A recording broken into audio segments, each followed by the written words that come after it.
ಭೀಮ ಮತ್ತೆ ದುರ್ಯೋಧನ ನಡುವೆ ತುಂಬಾ ದೊಡ್ಡ ಜೋರ್ ಕಾಳಗಾಗುತ್ತೆ ಮಲ್ಲ ಯುದ್ಧ ಅಂತ. ಆ ಯುದ್ಧದಲ್ಲಿ ಭೀಮ ಕೆಳಗಡೆ ಬಿದ್ದ್ಬಿಡ್ತಾನೆ ದುರ್ಯೋಧನ ನೇಟಿಗೆ. ದುರ್ಯೋಧನ ಗದೆ ತಗೊಂಡು ಹೊಡೆದಾಗ ಭೀಮ ಕೆಳಗಡೆ ಬೀಳ್ತಾನೆ. ಭೀಮ ಕೆಳಗಡೆ ಬಿದ್ದಾಗ ತಲೆ ತಿರುಗಿ ಬಿದ್ದ್ಬಿಟ್ಟಿರ್ತಾನೆ. ಅವನು ಇನ್ನೇನು ಹೇಳುವಂತ ಪರಿಸ್ಥಿತಿ ಇರಲ್ಲ. ತಕ್ಷಣಕ್ಕೆ ಇವನ್ ಒಳಗಡೆ ಅನ್ಸುತ್ತಂತೆ ದುರ್ಯೋಧನ್ಗೆ, ಬಿದ್ದಿರೋನ್ಗೆ ಏನ್ ಹೊಡಿಬೇಕು ಅಂತ ಹೇಳ್ಬಿಟ್ಟು ಅವನು ಎದ್ದು ಬರ್ಲಿ ಅಂತ ಹೇಳ್ಬಿಟ್ಟು ಆ ಗದೆಯಲ್ಲಿ ಗಾಳಿ ಬೀಸ್ತಾನಂತೆ, ಎದ್ದು ಬಾ ಅಂತ. ಅಂದ್ರೆ ಆ ತಕ್ಷಣಕ್ಕೆ ಅವನು ಆ ಭೀಮನನ್ನ ಹೊಡೆದು ಕೊಲ್ಬೋದಾಗಿತ್ತು. ಆದ್ರೆ ಆ ತಕ್ಷಣಕ್ಕೆ ಅವನ ಒಳಗಡೆ ಆ ತರ ಒಂದು ಪ್ರಚೋದನೆ ಬಂತಲ್ಲ, ಅದು ಎಲ್ಲಿಂದ ಬಂತದು? ಅಂದ್ರೆ ಪ್ರತಿಯೊಬ್ಬ ವ್ಯಕ್ತಿಯಲ್ಲೂ ಆ ಮಹನೀಯ ಗುಣ ಇದೆ ಅಂತೆ. ಆ ಒಳ್ಳೆತನ ಅನ್ನೋದು ಎಲ್ಲರಲ್ಲೂ ಇರುತ್ತಂತೆ. ಆ ದುರ್ಯೋಧನಲ್ಲೇ ಇತ್ತು ಅದು. ಹಂಗೆ ಪ್ರತಿಯೊಬ್ಬ ವ್ಯಕ್ತಿಯಲ್ಲೂ ಒಳ್ಳೆತನ ಇರುತ್ತಂತೆ. ನಾವೇನ್ ಮಾಡ್ತೀವಿ ಅಂದ್ರೆ ಪ್ರತಿಯೊಬ್ಬ ವ್ಯಕ್ತಿಯಲ್ಲಿ ಇರ್ತಕ್ಕಂಥ ಕೆಟ್ಟದನ್ನೇ ನೋಡ್ತಿರ್ತೀವಿ.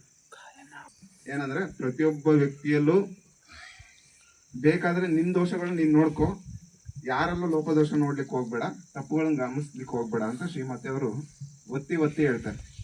ಹಂಗಾಗಿ ಜೀವಶ್ರೀ ಸೇವೆ ಅಂತ ಹೇಳಿದ್ನಲ್ಲ, ಸ್ವಾಮೀಜಿ ಅವ್ರ ಹತ್ರ ಒಬ್ಬ ಹುಡುಗ ಬಂದು ಒಂದ್ಸರಿ ಕೇಳ್ತಾನೆ. ಏನಂತಂದ್ರೆ, ಸ್ವಾಮೀಜಿ ನಾನು ಒಂದು ರೂಮಲ್ಲಿ ಹೋಗಿ ಕುತ್ಕೊಂತೀನಿ, ಕುತ್ಕೊಂಡು ನಾನು ಧ್ಯಾನ ಮಾಡಬೇಕು ಅಂತ ಹೇಳ್ಬಿಟ್ಟು ಕಿಟಕಿ ಬಾಗಿಲುಗಳನ್ನೆಲ್ಲ ಈ ಡಿಸ್ಟರ್ಬೆನ್ಸ್ ಬೇಡ ಅಂತ ಹೇಳ್ಬಿಟ್ಟು ಕಿಟಕಿ ಬಾಗಿಲುಗಳನ್ನೆಲ್ಲ ಹಾಕೊಂಡು ನಾನು ಧ್ಯಾನ ಮಾಡ್ತಾ ಇರ್ತೀನಿ.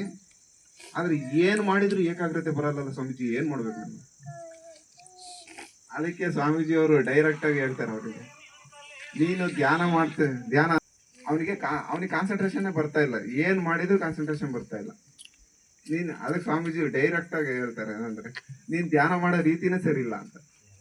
ಅದಕ್ಕೆ ಯಾವ ತರ ಮಾಡ್ಬೇಕು ನೋಡು, ಫಸ್ಟು ನೀನು ಆ ಕಿಟಕಿ ಬಾಗಿಲುಗಳನ್ನೆಲ್ಲ ತೆಗೆದ್ಬಿಟ್ಟು ಹೊರಗಡೆ ಬಾ, ಹೊರಗಡೆ ಬಂದ್ಬಿಟ್ಟು ಧ್ಯಾನ ಸಿದ್ಧಿ ಆಗುತ್ತೆ ನಿನಗೆ ಅಂತ ಸ್ವಾಮೀಜಿ ಅವ್ರು ಕೊಟ್ಟಂತ ಒಂದು ಅದ್ಭುತವಾದಂತ ಸಂದೇಶ ಅಂತ ಹೇಳ್ಬೋದು ಇದು.